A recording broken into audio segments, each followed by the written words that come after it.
اب یہی جو ایوالونگ سچویشن ہے اس پہ بات کرتے ہیں. میں نے پہلے انٹروڈیوس کر دیا, میرے ساتھ منیر اکرم صاحب بھی ہیں, آصف درانی صاحب بھی ہیں. آپ دونوں کا بہت شکریہ. منیر صاحب, بہت بڑی ڈیولپمنٹ ہوئی آج, بیکاز آج دوپہر تک غالب آف صاحب کا ایک ٹویٹ آیا تھا جس پہ انہوں نے بڑا کیٹیگوریکلی کہا تھا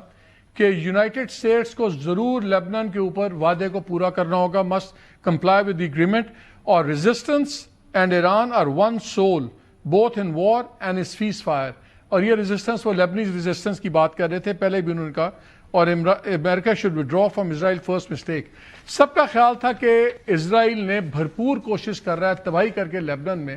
کہ یہ اسی بات پہ ٹاکس بریک ہو جائیں. پھر تقریباً پاکستان کے 8:30 بجے کے قریب ڈونلڈ ٹرمپ کا ٹویٹ آیا جس میں انہوں نے بتایا کہ میری ایکسلنٹ کانورسیشن ہوئی ہے لبنان کے صدر کے ساتھ اور نیتن یاہو کے ساتھ, اور دونوں نے ایگری کر لیا ہے کہ 5 بجے آپ کے امریکہ کے 5 بجے شام منگل سے یہ ایک 10 دن کا سیز فائر ہوگا. سو کلیئرلی دس گیوز روم کہ جو پاکستان ایران کی جو سارا اسلام آباد اکارڈز کی بات ہو رہی ہے اس کے لیے ایک بریدر مانگا, کیونکہ ایران بالکل اس سے پیچھے نہیں ہٹ رہا تھا.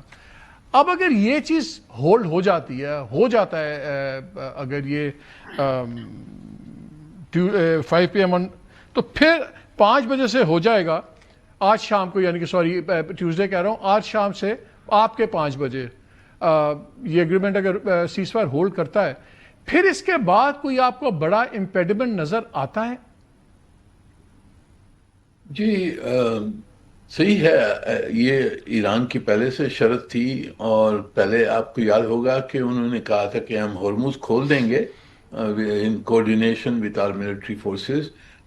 پر جب یہ لیبنان کے اوپر حملہ ہوا تو وہ پھر اس سے مکر گئے. تو اگر سیز فائر ہو جاتا ہے لیبنان میں وہ کافی اہم ہوگا, اور پھر فوکس یہی رہے گا جو بڑے مسئلے ہیں, نیوکلیر مسئلہ ہے, اور جو ہرمز کی کیا کنڈیشنز پہ کھولیں گے ہرمز کو, وہ 2 مسئلے رہ جائیں گے. اور انشاءاللہ معاہدے کی طرف یہ اچھی رفتار ہو سکتی ہے اگر لیبنان میں سیز فائر ہو جائے.